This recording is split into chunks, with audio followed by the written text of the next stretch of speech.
नमस्कार दोस्तों। कैसे हैं आप सब लोग। आशा करता हूँ सब बढ़िया होगा। एक बार फिर से स्वागत करता हूँ मैं आपके चैनल कार टेक मेंटर्स में, जिसमें आपको हम देते हैं गाड़ी की सारी इन्फॉर्मेशन हिंदी में। आज की जो हमारी वीडियो है वो है एड ब्लू और डीपीएफ के ऊपर। डीपीएफ क्या होता है, डीजल पर्टिकुलेट फिल्टर क्या होता है, एड ब्लू क्या होता है, इसके बारे में हम बात करेंगे। जैसा कि आप लोग जानते हैं कि हमारी गाड़ी में दो वेरिएंट आते हैं, एक डीजल एक पेट्रोल। तो ये एड ब्लू और डीपीएफ है, ये डीजल गाड़ी में आता है, पेट्रोल गाड़ी में नहीं आता।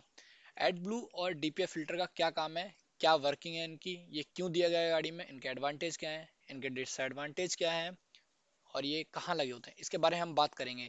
जैसा कि आप जानते हैं कि डीजल गाड़ी में हाइड्रोकार्बन जो गैसेस होती हैं, एग्जॉस्ट गैसेस से जो गाड़ियाँ होती हैं उनमें जो एग्जॉस्ट गैसेस निकलती हैं, जिसमें hydrocarbon, carbon monoxide, nitro oxide और अनबर्न गैसेस ज़्यादा होती हैं, और वो हमारे एटमॉस्फेयर को ज़्यादा हार्मफुल करती हैं कंपेयर टू पेट्रोल गाड़ी।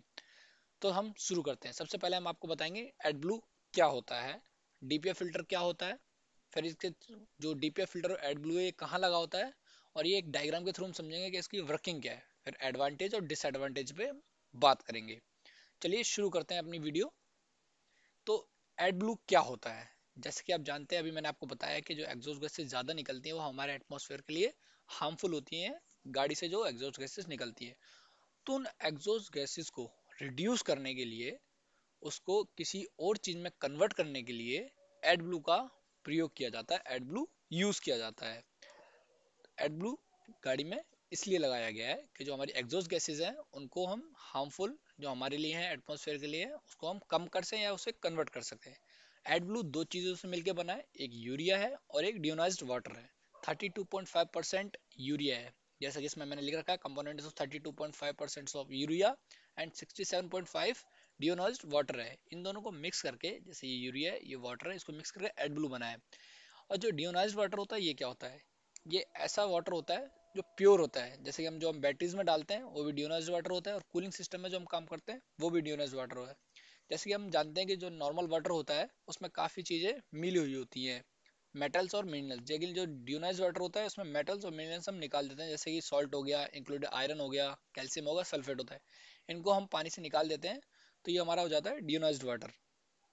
अब एड ब्लू कहाँ पे होता है, देखिए जैसे कि आप देख रहे हैं, ये ब्लू है, ये ब्लू कैप है। किसी किसी गाड़ी में इंजन कंपार्टमेंट में एड ब्लू का कैप दिया होता है, किसी किसी में डीजल टैंक के बगल में दिया होता है। तो इनका क्या काम है, ये यहाँ पे क्यों दिए गए हैं, और इसमें क्या डालते हैं क्या करते हैं, वो मैं आपको बता देता हूँ। जैसे कि ये जो कैप है, जब आपकी गाड़ी होगी, मैं एक डायग्राम में और दिखा देता हूँ, उसमें ऐसा लिखा लग जाता है कि refill AdBlue, no engine start in 1000 kilometre, या फिर diesel exhaust fluid low, refill required with 1000 kilometre. जब ये गाड़ी में लिखा आता है तो हमें एड ब्लू की जो कैन है वो हम खरीदते हैं, चाहे सर्विस सेंटर से या बाहर, बाहर कम अवेलेबल होती है, तो वो इसमें हम फिल करते हैं। जब इसे हम फिल कर देते हैं तो जो आपका ये मैसेज है जो आपको मीटर पे दिया जाता है, ये मैसेज चला जाता है। अब इस मैसेज का क्या काम है, क्यों दिया गया है ये, तो एज मैंने आपको बताया, एड ब्लू हमारी जो गाड़ी से निकलती हुई गैसेज को उनको कम करता है, उन्हें रिड्यूस करता है और उनको कन्वर्ट करता है। तो जब ये फिल होने लग जाता है, ये खत्म होने लग जाता है, जब गैसेस ज़्यादा निकलेंगी तो ये उसके साथ मिक्स होगा, तो एड ब्लू खत्म होने लग जाता है। जब ये खत्म होता है तो ये मैसेज आता है। अब इस मैसेज को जैसे हम इग्नोर कर देते हैं तो क्या होता है, तो जैसे मान लीजिए ये मैसेज 3 बार आएगा, 3 बार मैसेज आने पर अगर आप इसे तीसरी बार, जैसे 1000 किलोमीटर लिखा है, तीसरी बार आया है मैसेज, अगर हम इसको इग्नोर कर देते हैं तो रनिंग में कोई दिक्कत नहीं है, बट अगर आपने गाड़ी कहीं पार्क कर दी है तो गाड़ी बंद हो जाएगी। तो ये बहुत ज़रूरी है। और ये ज़रूरी इसलिए भी है क्योंकि अब हम मान लीजिए ख़त्म हो गया, तो जिस काम के लिए लगा है, फंक्शन के लिए, वो फंक्शन नहीं होगा, तो इसके लगाने का कोई फ़ायदा नहीं है, और फिर वो गैसेस हार्मफुल हमारे लिए हैं, हमारे बच्चों के लिए हैं, एटमॉस्फेयर के लिए हैं, ट्रीज़ हैं, पेड़ पौधे हैं, इन सब के लिए हार्म है वो। तो इससे अच्छा इसे हम फिल करा लें, और गाड़ी नहीं चलेगी तो हमें काफ़ी दिक्कत आ सकती है। तो एड ब्लू बहुत इंपॉर्टेंट हो गया है डीजल वर्जन में। पेट्रोल में ये अवेलेबल नहीं है क्योंकि पेट्रोल में हार्मफुल गैसेस इतनी ज़्यादा नहीं होती है। अब मैं आपको बताता हूँ कि डीपीएफ फिल्टर क्या होता है। डीपीएफ फिल्टर आपका ऐसा फिल्टर होता है जो एग्जॉस्ट पाइप में लगा होता है। ये सेरेमिक मेटल का बना होता है, हनीकॉम स्ट्रक्चर का, जैसे मधुमक्खी का छत्ता होता है ऐसे स्ट्रक्चर का बना होता है, सेरेमिक मेटल का बना होता है। ये क्या काम करता है, जो हमारी हार्मफुल गैसेज होती हैं डीजल पर्टिकुलेट मैटर सूट्स और एग्जॉस्ट गैसेज में, तो डीजल इंजन में होती हैं, वो जब निकलती है तो उनको रोकता है। ये हनीकॉम स्ट्रक्चर से होके निकलेंगी, यहाँ से इन होंगी, यहाँ से एग्जॉस्ट होंगी, ये यहाँ सेंसर्स लगे होते हैं, तो ये यहाँ रुकती हैं, जितनी गैसेज ये रुक जाती हैं वो यहाँ रुक जाती हैं, बाकी यहाँ से एग्जॉस्ट से निकलती हैं, वो एड ब्लू के साथ मिक्स होती है। ठीक है जी। वो जब उसके साथ मिक्स होती हैं तो उनको हार्मफुल नहीं होने देती, उसके साथ मिक्स होने के बाद उसका केमिकल रिएक्शंस होता है और वो आगे जाके हार्मफुल हमारे लिए नहीं होती। वो कैसे होती है मैं डायग्राम में समझा देता हूँ आपको। अब डीपीएफ फिल्टर भी ये एक डीपीएफ लेवल आते हैं गाड़ी में, जैसे आपने देखा होगा ये डीपीएफ लेवल 0 से ऊपर की तरफ चल रहा है। जब ये फुल हो जाएगा तो गाड़ी में इंडिकेशन आता है कि विजिट योर डीलर। जैसे कि मैं आपको बता देता हूँ, यहाँ पे सबसे पहले मीटर पे आएगा driving about 60 kilometre per hour for 20 minutes. ये इसलिए कह रहा है क्योंकि ये ऑटोमेटिक वर्क करता है। जो हमारे डीपीएफ का फंक्शंस है ये ऑटोमेटिक वर्क करता है। आपने देखा होगा आइडल गाड़ी में जो आरपीएम है वो 1000 से ऊपर चले जाते हैं। इसीलिए चले जाते हैं कि हमारा जो डीपीएफ है वो ऑटोमेटिक वर्क कर रहा है। और ऑटोमेटिक जब तक वर्क करेगा तब तक सही है क्योंकि ऑटोमेटिक काम कर रहा है, हमें ज़्यादा मेहनत करनी नहीं है। बट अगर ये ऑटोमेटिक काम नहीं करेगा तो क्या दिक्कत आएगी। जब ये ऑटोमेटिक काम नहीं करेगा तो अपनी गाड़ी में लिखा आ जाएगा exhaust filter self clean required या exhaust filter full required self cleaning, ऐसा लिखा है। उसमें क्या करना है आपको, जो स्टेयरिंग होता है उसके राइट साइड में एक बटन दिया होता है इस सिंबल का, जैसे ये सिंबल देख रहे हैं आप डीपीएफ फिल्टर के बगल में येलो कलर का ऐसा एक बटन दिया होता है। आप गाड़ी कहीं साइड में पार्क कर लीजिए और इस बटन को 2 सेकंड के लिए दबाइए। 2 सेकंड के बाद जो आपके आरपीएम है ये 1000 से ऊपर चले जाएंगे ऑटोमेटिक। ऊपर जाने के बाद क्या होगा, ये जो स्ट्रक्चर दिया है आपको इसके अंदर सेंसर लगे होते हैं जो ईसीयू पे कनेक्ट होते हैं, उनको सिग्नल मिलता है कि ये फुल हो गया है और ये क्लीन करना है। तो आरपीएम ऊपर होने की वजह से, इसके आरपीएम हाई होने की वजह से ये क्लीन करने लग जाएगा फिल्टर को अपने आप। बटन दबाने के बाद ये अपने आप काम करेगा, लेकिन बटन दबाने की जरूरत तभी पड़ेगी जब गाड़ी की रनिंग ज़्यादा नहीं है कि सेम सेम फंक्शन नहीं कर पा रहा, सेम स्पीड पे नहीं चल रही गाड़ी, तब इसकी ज़रूरत पड़ेगी। उससे क्या होगा, डीपीएफ फिल्टर धीरे धीरे धीरे धीरे धीरे धीरे 15-20 मिनट आधा घंटा लेगा, ये क्लीन हो जाएगा। क्लीन हो जाएगा आपकी गाड़ी ईजिली वर्क करेगी। अगर ये क्लीन नहीं कर पाते आप, जैसे कि गाड़ी ज़्यादा फुल हो गई, आपने इस मीटर पे ध्यान नहीं दिया और ये सेल्फ क्लीनिंग नहीं होगी, उसके बाद इसमें लिखा आ जाएगा exhaust filter full visit your dealer. फिर आपको गाड़ी लेके डीलर के पास जाना पड़ेगा, सर्विस सेंटर। वहाँ उनके पास कंप्यूटर होते हैं जो इसको क्लीन करने का काम करते हैं। और फिर वो आपसे चार्ज भी करेंगे अननेसेसरी का, जैसे कि आप जानते हैं ये तो बटन से भी हो सकता था बट आपने ध्यान नहीं दिया या ड्राइवर है आपके उन्होंने ध्यान नहीं दिया, तो खर्चा बढ़ जाता है। वो कहते हैं नहीं जी इसका 1000 रुपये लगेगा, इसका 2000 रुपये लगेगा, तभी हम क्लीन करेंगे। तो उनका भी चार्ज है। तो इसको ध्यान रखिएगा कि हम खुद ही क्लीन कर लें, कि उनके पास हमें ना जाना पड़े। जब ये क्लीन हो जाएगा तो आपकी गाड़ी में लिखा आ जाएगा exhaust filter self cleaning complete, और ये हरा हो जाएगा और गाड़ी रनिंग हो जाएगी। अब मान लीजिए इसे हम क्लीन नहीं कराते हैं, ऐसे ही चलने दे सकते हैं क्या हम गाड़ी? तो नहीं, आप ऐसे गाड़ी नहीं चलने दे सकते हैं। क्योंकि गाड़ी ऐसे चलेगी तो गाड़ी में काफ़ी सारी दिक्कतें आ सकती हैं, क्योंकि ये फंक्शन गाड़ी के साथ ही कनेक्ट है। क्या दिक्कत आ सकती है कि जैसे आप गाड़ी नॉर्मल खड़ी है तो कूलिंग फैन की जो मोटर है, जो कूलिंग फैन है वो इंक्रीज हो जाएगा, वो बहुत तेज तेज चलने लग जाएगा, बहुत तेज तेज रनिंग होगी, उसकी आपको आवाज़ ज़्यादा लगेगी। आइडल कंडीशन पे जो आरपीएम है बहुत ज़्यादा हाई लगेंगे आपको, कि ये बहुत ज़्यादा हाई हो रहे हैं। तो जब वो सेल्फ क्लीनिंग होगी तब भी ये दिक्कत आएगी, और जब आप ये काम नहीं कराएंगे तब भी ये दिक्कत आएगी। स्मेल आने लग जाएगी गाड़ी में से, जो एग्जॉस्ट गैस की स्मेल होगी, जब ये काम नहीं करेगा फंक्शन तो वहाँ से स्मेल आएगी। तो ये आप क्लीन करा लीजिए, ये बहुत ज़रूरी है। क्योंकि अगर ये ख़राब हो गया, क्योंकि ये फंक्शन जुड़ा हुआ है, आप इसे क्लीन नहीं करेंगे, ये ख़राब हो गया तो ये बहुत कॉस्टली है। और सबसे बड़ी बात, सबसे बड़ा डिसएडवांटेज, ये वारंटी में कवर नहीं होता। इतना महंगा पार्ट और वारंटी में कवर नहीं है, क्योंकि वो कहते हैं कि कस्टमर की गलती है, कस्टमर ने मैसेज पे ध्यान क्यों नहीं दिया। तो प्लीज़ मीटर्स पे कोई भी लाइट आए, कोई भी इंडिकेशन आए, कोई भी मैसेज आए, आप जरूर ध्यान दीजिएगा। उसका कुछ ना कुछ कनेक्शन इंजन से जरूर होता है। तो अब मैं आपको बताता हूँ डीपीएफ फिल्टर और एड ब्लू क्या फंक्शन करता है, कहाँ लगे होते हैं, कैसे काम करता है डायग्राम के थ्रू। तो चलिए शुरू करते हैं। ये आपका डायग्राम है, ये इंजन कंपार्टमेंट है, ये आपका डीपीएफ लगा हुआ है, ये आपका कैटलिस्ट कन्वर्टर है, और ये एड ब्लू है। ये इसकी पाइपलाइन जा रही है जिसमें ये एक ही साथ कनेक्ट होते हैं सारी चीज़ें।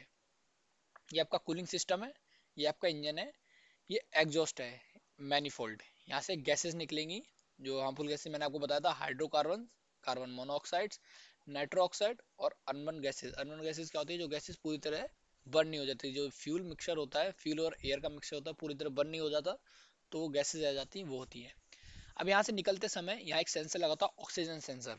ऑक्सीजन सेंसर का काम यही है, ऑक्सीजन सेंसर चेक करता है कि जो गैसेस निकल रही हैं उसमें पूरी जली हुई है वो गैस, मतलब पूरी बर्न हो चुकी है, उसमें एयर का और फ्यूल का मिक्सचर कितना है। अगर फ्यूल मिक्सचर ज़्यादा है, फ्यूल एयर से ज़्यादा है, मिक्स होके आ रही है, तो रिच मिक्सचर है, उसमें फ्यूल ज़्यादा है, तो वो पेट्रोल जो डीजल आपको ज़्यादा मिक्स होने की वजह से कार्बन डाइऑक्साइड मोनोऑक्साइड गैसेस ज़्यादा वो करेगा, खराब होगी गैसेज उसकी गैसेज, क्योंकि वो सही से मिक्स हुआ नहीं, सही मिक्स होने की वजह से वो सही से बर्न हुआ नहीं, जब वो सही जला नहीं तो ऐसे ही जा रहा है, फ्यूल वेस्ट हो रहा है और वो ज़्यादा हमारे पार्ट्स को खराब करेगा। ये ऑक्सीजन सेंसर का काम होता है चेक करना। ये चेक करने के बाद यहाँ से गैसेज आगे जाती हैं डीपीएफ में, जो हनी कॉम्ब स्ट्रक्चर में बना हुआ है। इसमें भी एक लगा होता है डीपीएफ सेंसर।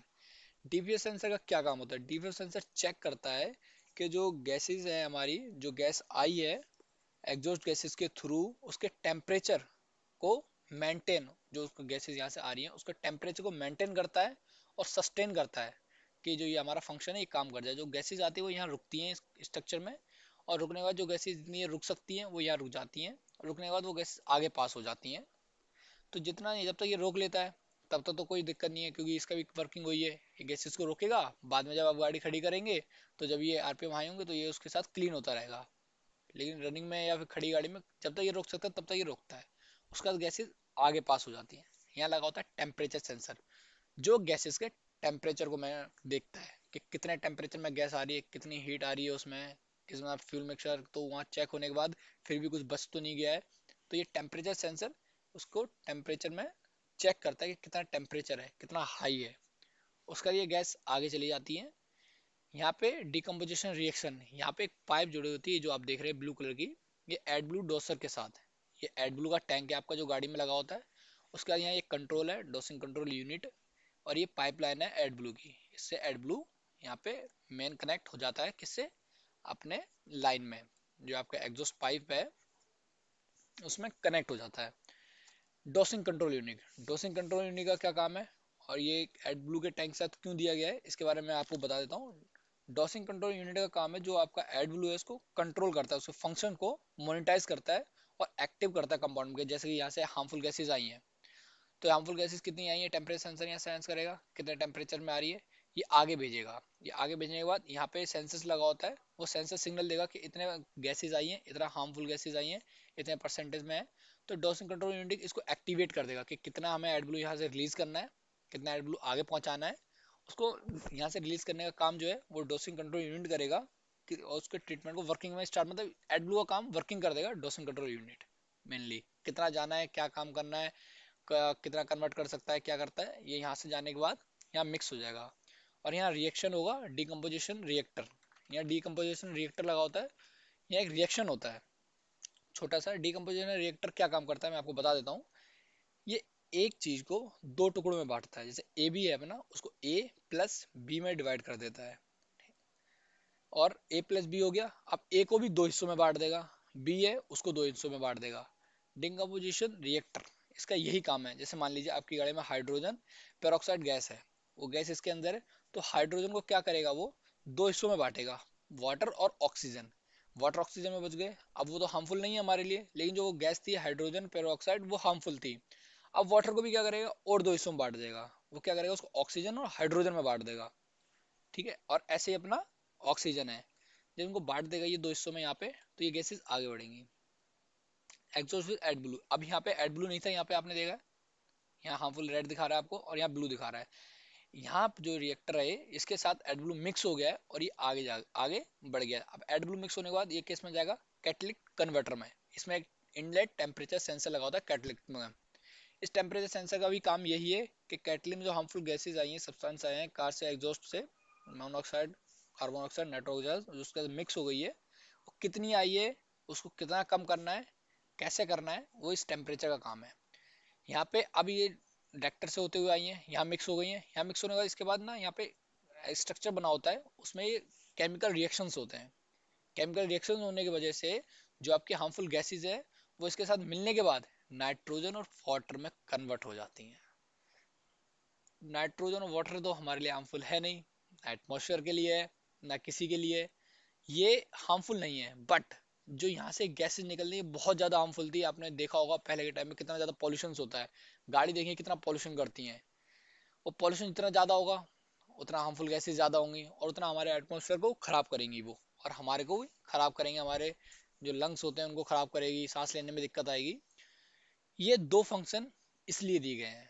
ये बहुत ज़्यादा कॉस्टली भी नहीं है, गाड़ी के साथ है, इजीली कैरी करना है, आपको कहीं लेके भी नहीं जाना, कोई एक्स्ट्रा चार्ज नहीं देना, एडब्लू का चार्ज आपको एक्स्ट्रा देना है, बट हनीकॉम स्ट्रक्चर जो दिया गया है डीपीएफ का, इसका कोई दिक्कत नहीं है। अगर आप मैसेज पे ध्यान दें, ये खराब होता नहीं है इतनी जल्दी। तो जो ये सिस्टम है ये हमारे लिए बहुत जरूरी है डीजल गाड़ी में, बहुत ही ज्यादा। मैं आपको बता नहीं सकता कितना जरूरी है, लेकिन ये हमारे आने वाले जो पीढ़ी है, बच्चे हैं आपको, उनके लिए भी बहुत ज्यादा जरूरी है। तो इस पे प्लीज ध्यान दीजिएगा कि जो चीज रिक्वायर्ड है उसको करा लीजिएगा, ज्यादा कॉस्टली नहीं पड़ेगा। एड ब्लू का कॉस्ट अराउंड 1000 1,500 रुपए के आसपास ही पड़ता है, इससे ज्यादा नहीं पड़ता। तो ये इसके मैंने आपको फंक्शन समझा दिए कैसे काम करता है एग्जॉस्ट को, ये और भी बहुत सारे सेंसर लगे होते हैं। और हाँ, सबसे बड़ी बात, ये जो सेंसर्स होते हैं इनको कंट्रोल करता है ईसीयू, इलेक्ट्रॉनिक कंट्रोल मॉड्यूल, गाड़ी में लगा होता है। जैसे कि हमारा ब्रेन होता है, ये हमारे हाथ की उंगलियां, पैर की उंगलियां, हमारे जो नसेस हैं, जो हमारे ब्लड है उसका सर्कुलेशन कैसा होना है, हार्ट कब धड़कना है, कैसे क्या काम करता है, ये हमारा ब्रेन करता है। ऐसे इन सबको जो कंट्रोल करता है वो ईसीयू करता है। ये सारे फंक्शन वहीं से ऑपरेट होते हैं। अब आगे चलते हैं, अब बात करते हैं हम इसके एडब्लू के एडवांटेज के बारे में, फिर हम डिसएडवांटेज के बारे में बात करेंगे, ऐसे हम डीपीएफ के बारे में बात करेंगे।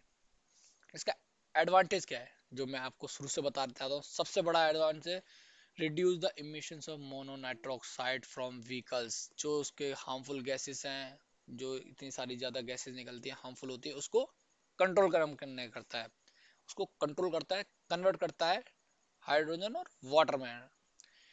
सेकंड क्या है, सेकंड इसकी जो कॉस्ट है वो बहुत लो है। मेंटेनेंस जो कॉस्ट है इसकी, एडब्लू लेना, परचेस करना, डालना, सेकंड पॉइंट आप पढ़ रहे हैं वो बहुत ज्यादा कम है। अगर हम इसमें कोई और फंक्शन लगाते हैं तो शायद उसकी बहुत ज्यादा कॉस्ट होती है, इसकी बहुत कम है।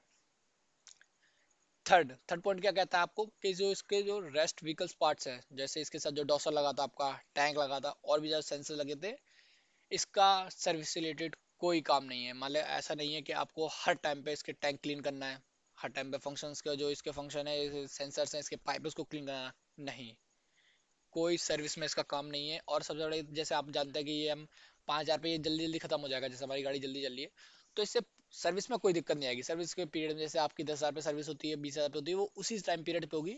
इससे सर्विस में कोई भी दिक्कत नहीं आएगी, ना इसका कोई एक्स्ट्रा कॉस्ट है ना कुछ है। और मैंने जहां तक पढ़ा है या मैंने देखा है गाड़ियों में, जो आपकी गाड़ी डीपीएफ और एडब्लू के साथ आ रही है, उनका जो इंजन है, इंजन की एफिशिएंसी 5%, जो फ्यूल की एफिशिएंसी होती है वो 5% इंक्रीज होके आती है। जो इंजन मैन्युफैक्चर होता है, बनता है, उस इंजन को ऐसे डिजाइन किया जाता है कि जो उसकी फ्यूल इकोनॉमी है वो 5% इंक्रीज है अदर गाड़ियों से, जिसमें एडब्लू और वो दिया गया है। तो ये इसके एडवांटेजेस हो गए हैं। इसके डिसएडवांटेज क्या है, अब देखिए, जैसे कि गाड़ी है, लो कॉस्ट मेंटेनेंस है इसका, इसका कम पैसा लगेगा, ठीक है, लो कॉस्ट है इसकी, ज्यादा हार्मफुल है। बट ये गाड़ी में क्या करता है, गाड़ी में वेट बढ़ गया, हमारी गाड़ी में है, काम इसका प्रॉपर है, काम अच्छा है, बट एक अगर डिसएडवांटेज की तरफ हम देखें, क्योंकि हर चीज के थोड़े बहुत होते हैं, तो एक वेट बढ़ गया है। जैसे फ्यूल टैंक होता है, ऐसे एडब्लू का एक टैंक आ गया है, तो एक्स्ट्रा वेट हो गया है। अब ये सबसे बड़ी जो दिक्कत मेरे को लगती है और है, कि ये इजिली अवेलेबल नहीं होता है हर जगह। मान लीजिए, अब मैंने आपको बताना स्टार्टिंग में ही शुरू किया था कि आप बहुत दूर जा रहे हैं, आप हिल स्टेशन पे जा रहे हैं, आप कहीं जर्नी में जा रहे हैं, पार्टीज में जा रहे हैं, तो अगर ये खत्म हो गया तो इजिली अवेलेबल नहीं होगा। अब ये धीरे धीरे अवेलेबल हो गया, फंक्शंस आ गया नया, लोगों को पता चल गया, तो ये पेट्रोल पंप पे भी इजिली अवेलेबल होने लग गए हैं, बट सब जगह नहीं है, इजिली अवेलेबल नहीं होगा, ये इसका सबसे बड़ा डिसएडवांटेज है आपका। थर्ड, लो कॉस्ट है, कम पैसा लगता है, बट एडिशनल कोड पे खरीदना तो पड़ता है हमें, आप माने या ना माने, बट हमें 1,000 1,500 रुपये फालतू देने पड़ते हैं, सर्विस से भी अलग। ठीक है जी, जैसे मैंने आपको बताया, इसका डिसएडवांटेज एक ये भी है। इसके साथ साथ जो इसके डीपीएफ के साथ, एडब्लू के साथ डीपीएफ का जो फंक्शन है उसको मेंटेन करना पड़ेगा। जो आपका एडब्लू का फंक्शन है, उसके सेंसर्स को और उसको टाइमली हमें क्लीन नहीं कराना, कुछ नहीं कराना, बट उसे मेंटेन करना पड़ेगा। मेंटेन का इन सेंस ये है कि जैसे आपको एडब्लू हर बार डलवाना ही पड़ेगा, मेंटेन ही करना होगा जी। अब हर बार उसे हम डलवा रहे हैं, पहले 5,000 चली फिर डलवाने आ गए हम, 6,000 चली फिर डलवाने आ गए, उसे मेंटेन करना पड़ेगा टाइमली टाइम। जैसे कि देखिए, इसमें भी लिखा है एडब्लू को रेगुलर टाइम पे आपको रिप्लेस कराना पड़ेगा, अगर वो फुल हो रहा है तो, एडब्लू खत्म हो रहा है तो रेगुलर टाइम पे उस पर हमें फिल कराना पड़ेगा। ये उसका डिसएडवांटेज है, कह सकते हैं।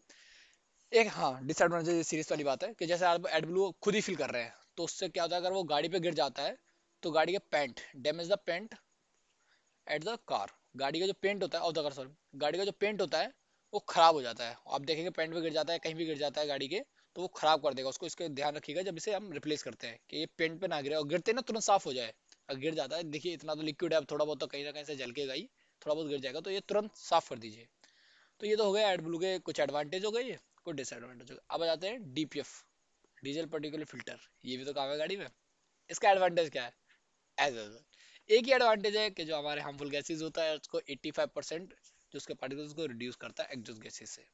सिर्फ एक ही काम है जो उसका है, जो हमारी गैसेज निकलती हैं उसको 85% तक ये कंट्रोल करता है। उसके बाद जो रह जाता है डीप एड ब्लू के थ्रू कंट्रोल होता है वो। तो 85% तक एग्जॉस्ट गैस को कंट्रोल करता है। अब इसका डिसएडवांटेज क्या है? एडवांटेज कम है, डिसएडवांटेज ज्यादा है। देखिए, जैसे कि हम जानते हैं कि इसका डिसएडवांटेज मैं आपको एक एक करके बताता हूँ कि इसका क्या काम है। तो मैंने आपको बता ही दिया है, फंक्शंस आपको बता दिया, एडवांटेज बता दिए। ये हमारे जो है, जैसे कि आप जानते हैं कि अदर कंपार्टमेंट, जैसे इंजन कंपार्टमेंट है, मैं आपको बता देता हूँ। अगर आप गाड़ी, आपकी मैंने आपको बताया था गाड़ी आप रनिंग करते हैं, ठीक है, अगर आप इसको काम नहीं कराते, गाड़ी का एडब्लू जैसे उसमें लिखा था डीपीएफ फुल हो गया है, और इसको काम नहीं कराते, गाड़ी चलती रहती है, आपको बताया था मैंने, स्मेल आएगी। इससे गाड़ी के बाकी पार्ट्स पे भी असर पड़ता है।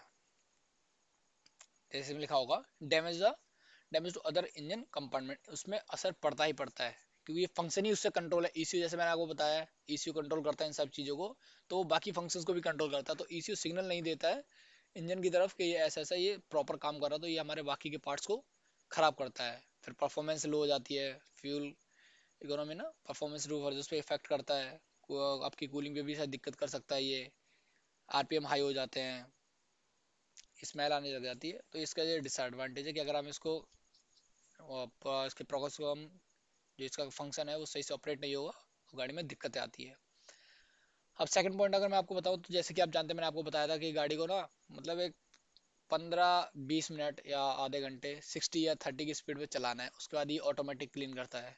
ये भी दिक्कत है, मान लीजिए हम कहीं जा रहे हैं, हमें जल्दी जाना है, बट इसको इतना चलाना पड़ेगा। बट ये नहीं है आपको डेली चलाना है, हाँ, लेकिन हफ्ते में 1-2 बार इसे चलाना है कि ये ऑटोमेटिक क्लीन करता रहे। और थोड़ी देर अगर आइडल पे गाड़ी खड़ी रहेगी तो भी ये क्लीन करता रहेगा। बट ये 15 से 30 मिनट एटलीस्ट एक स्पीड पे इसे चलाना है, 2500 आरपीएम से ऊपर, जो ये ऑटोमेटिक काम करता रहे, ठीक है। एक ये इन्होंने लिखा है कि इसमें आया है कि जो आपकी गाड़ियां हैं अपनी, वो ज़्यादातर शहरों में चलती हैं, लोकल चलती हैं। आप करोल बाग की तरफ चले जाइए, लाजपत नगर की तरफ चले जाइए, मैं दिल्ली की बात कर रहा हूँ, तो उसमें बहुत भीड़ होती है। तो वहाँ क्या है, थोड़ी स्टार्ट जर्नी हुई, स्टॉप स्टार्ट जर्नी, थोड़ी दूर चली गाड़ी रुक गई, शॉर्ट स्टॉप जो स्टार्ट जर्नी है, थोड़ी दूर चली गाड़ी रुक गई, फिर हमने शॉपिंग कर लिया, कुछ ले लिया, फिर थोड़ी देर, तो उसमें क्या होता है वो ऑटोमेटिक काम नहीं करता फंक्शन। तो ध्यान रखिए गाड़ी थोड़ा लंबा चले और प्रॉपर चले, जिससे वो फंक्शन ऑटोमेटिक काम करे, ठीक है। इसको प्रॉपर मेंटेन करना पड़ेगा जी, ये तो आप मानती होंगे। जैसे अगर फंक्शन आई, लाइट आई कोई, तो आपको तुरंत उससे काम कराना ही कराना है जी। लाइट आते ही उसका, जैसे अगर मैनुअल है तो मैनुअल करना है, विजिट करना है तो विजिट करना है, तो मेंटेनेंस करना पड़ेगा। आपको मैंने बताया था this is not cover under warranty like brake pad, जैसे ब्रेक पैड और AC filter, air filter cover नहीं होते वारंटी में, वेरिएंटर पार्ट्स और रबड़ पार्ट्स ऐसे ही नॉट कवर अंडर वारंटी। बहुत बड़ा डिसएडवांटेज है ये डीपीएफ का। बहुत महंगा पार्ट पड़ता है ये, मैं आपको बता नहीं सकता, 70 से 80 हज़ार रुपये का पार्ट पड़ता है, हर गाड़ी का अलग होता है।